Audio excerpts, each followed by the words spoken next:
Hello everybody. Today is December 31st, the final day of 2018. You made it. Congratulations. You're the big winner. You made it another year. Now you're going to go into the new year. Let's try to make it to December 31st again. Ask for the Lord to bless us and keep us safe in 2019. If you're going to go out tonight, be careful. Remember, people drink and they drive. And especially on these type of holidays. So be safe. And that brings me to tonight's video. The final video in my series, Ask a Question. The question I want to ask and answer tonight is what Christians' position should be on alcohol. Perfect night for that. It's New Year's Eve. A lot of people are going to be tilting that brew. Going to be tilting that bottle. So let's see what the position is. Christians' position should be on alcoholism. We'll start with preachers. Sadly, it is true from the American pulpits, there is seldom heard a discouraging word on the subject of alcohol. As I write this, I am reminded of a religious periodical that stated from a teletype news report that one of the world's noted evangelists said there was nothing wrong with an occasional drink. Talking to reporters, this particular evangelist said he didn't believe the Bible taught teetotalism. After all, this preacher went on to say Jesus drank wine, and he pointed to the biblical account in which Jesus is said to have turned water into wine at a wedding feast. And as the evangelist put it, that wasn't grape juice, as some try to claim. I wonder if this statement was made to please and excuse the cocktail-drinking friends of the preacher. We will discuss momentarily the water that Jesus turned to wine, but first, let's continue on with this. Not so long ago, one major missionary evangelist told me, personally, that in a great religious conclave with thousands of preachers present, he asked all the preachers who were Pentecostal, incidentally, and the congregation to stand if they did or would take a public stand against any and all use of alcohol. He was startled at the number who would not stand. I had a preacher tell me just today that our institutions are the way they are because our churches are the way they are. And our churches are the way they are because our families are the way they are. I wonder if our families are the way they are because the pulpits are silent. Very, very important. I want to make a statement. Any preacher of the gospel who won't take a public stand against any and all use of alcohol and be vocal in that stand is doing his people, his God, his country a disservice. Very true. The position that many preachers take, that they never mention alcohol because their people already know it's wrong, is a cop-out. Many take this position because they don't want to offend the sipping saint in the congregation. I like that. The sipping saint. That is so true. And that brings me to a point that I made in a video a while back about preachers being too scared to preach the truth, preach the Bible, and their church because they're afraid of offending, because they're afraid of losing that tithe, that money. They don't want to offend people because, why should we preach the truth? Why should we preach the Bible? It might offend so-and-so, or it might offend this one or that one. And when they go out the door, I lose that money. I mean, that's really what it's about. It's sad, but it's true. The preacher of the gospel has always been the one to whip the nation into line. The preacher of the gospel is supposed to address the moral issue. It may not be popular at times, but it's our business. And if we fail to do it, there's no one else to do it. You could be dead level sure that the media aren't going to do it, especially today. And you can also be sure that politicians aren't going to do it, especially today. Most corrupt, lying media that's ever been, and so many corrupt lying politicians. You surely ain't going to find solace in them, ladies and gentlemen. Although in the last couple of years, a few politicians have stood up, taken a stand on this matter, perhaps a reaction to the dead, dry sermonizing they hear from the pulpits. Preachers, no matter what it costs you, stand before your congregation and make your position known.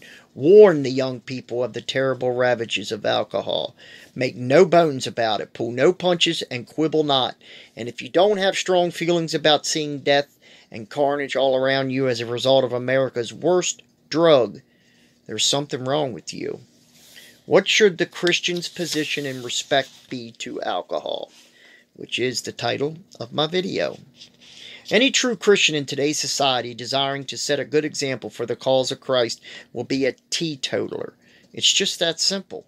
All types of arguments are offered to defend social drinking. Some say that it's the culture of some places, such as beer. In Germany, wine in France. But believers must understand when we come to Christ, we leave the culture of this world, whatever it is, and come into the culture of the Lord, which is the Bible culture. Once again, I said, if a church does not preach the Bible, does not preach the truth. That's it. It's that simple. We must remember every alcoholic in this nation, or anywhere in the world, didn't start out as an alcoholic. It started out as a lark, but it began with their first drink, their first taste. Where it is true that some people do not become bound by alcohol and can stop with what is referred to as a moderation, however, millions cannot. And as a believer, we certainly should desire to set a good example before the world, and setting an example that can lead to alcoholism is certainly not a biblical example. Considering the damage that alcohol does, to which we have enumerated, it would seem to me that believers should desire to shun alcohol in any fashion, whether it be social drinking or whatever it may be. What does the Bible say on this subject? We go to Proverbs 20, verse 1. Wine is a mocker, strong drink is raging, and whosoever is deceived thereby is not wise. Again, Proverbs 20, verse 1. Who has woe? Who has sorrow? Who has contenations? Who has babbling? Who has wounds without cause? Who has redness of eyes? They who tarry long at the wine, they who go to seek mixed wine. Look not upon the wine when it is red, when it gives his color in the cup, when it moves itself aright. At the last it bites like a serpent and stings like an adder. Proverbs 23, verses 29 to 32. Woe unto them who rise up early in the morning, that they may follow strong drink, who continue until night, till wine inflame them. Isaiah 5:11. Woe unto them who are mighty to drink wine, and men of strength to mingle strong drink. Isaiah 5:22. When you see the word woe in the Bible, that is like beware or pay attention. Woe, beware. That's how I've always looked at woe, as like beware. You know, like what comes next you need to listen to. Woe to the crown of pride, to the drunkards of Ephraim, whose glorious beauty is a fading flower, which are on the head of the fat valleys of them who are overcome with wine. Isaiah 28:1. But they also have erred through wine, and through strong drink are out of the way. The priest and the prophet have erred through strong drink. They are they are swallowed up of wine. They are out of the way through strong drink. They err in vision. They stumble in judgment. Again, that's Isaiah 28, verse 7. So, as you can see, alcohol is so damaging. We have so many in this nation that are alcoholics, and they all started with that very first drink. and it's devastated their lives. I'm going to end on this because I hear this a lot when you speak about alcohol as a Christian. You always hear about Jesus, like he said earlier in the video, turning the water to wine. Well, Jesus drank wine, or the disciples or the apostles, they drank wine, at weddings or feasts or so forth and so on. So let's see what this argument, if it has any weight. Let's find out. Was the water that Jesus turned into wine in John chapter 2 the kind of wine that will make one drunk? The answer is no, it was not. And here's why.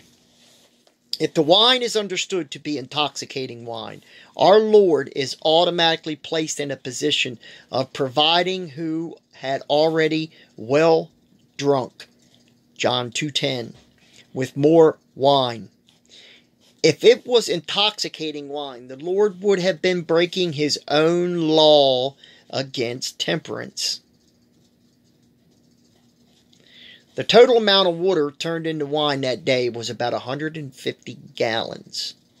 If this had been an intoxicating beverage, it would have served as an invitation to drink and would have placed our Lord in an unsavory position of providing a flood of intoxicants for the people who had already consumed a considerable amount. So, when you see people or you talk to people that want to throw that up and say, well, Jesus turned water into wine, if he could drink it, then it's perfectly fine for us to have wine, this, that, or the other. It says straight up, if it was intoxicating wine, the Lord would have been breaking his own law against temperance. So the next time someone brings that up to you, there you go. You know that if Jesus, when he turned the water into wine with one of his miracles, if it would have been an intoxicating wine, he would have been breaking his own law of temperance. So it is a good way to tell someone who tries to, convince you that drinking alcohol and believing in Jesus and accepting Jesus is still totally fine.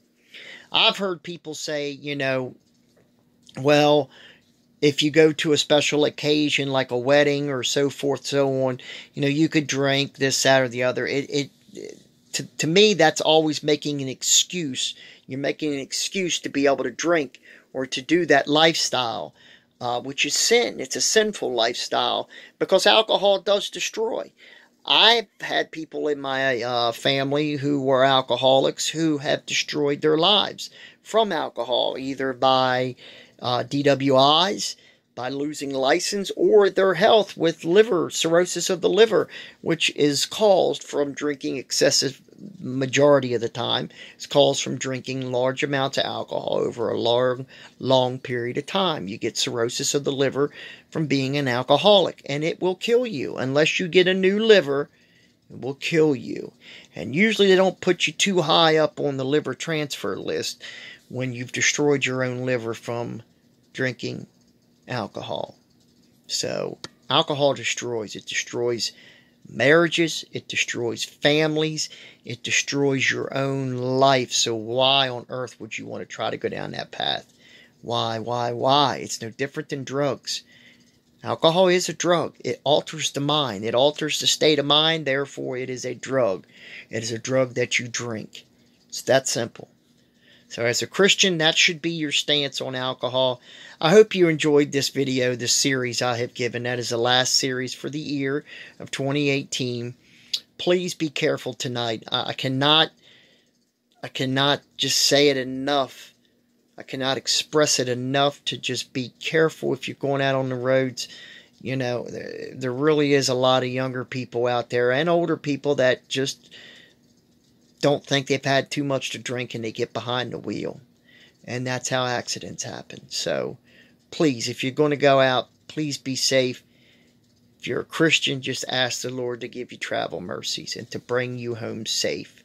So that's the last video of 2018, everybody. I will see you in 2019. Thank you for my new subscribers. I appreciate you. God bless each and every one of you. Take care. Happy New Year. I'm out of here. Bye-bye.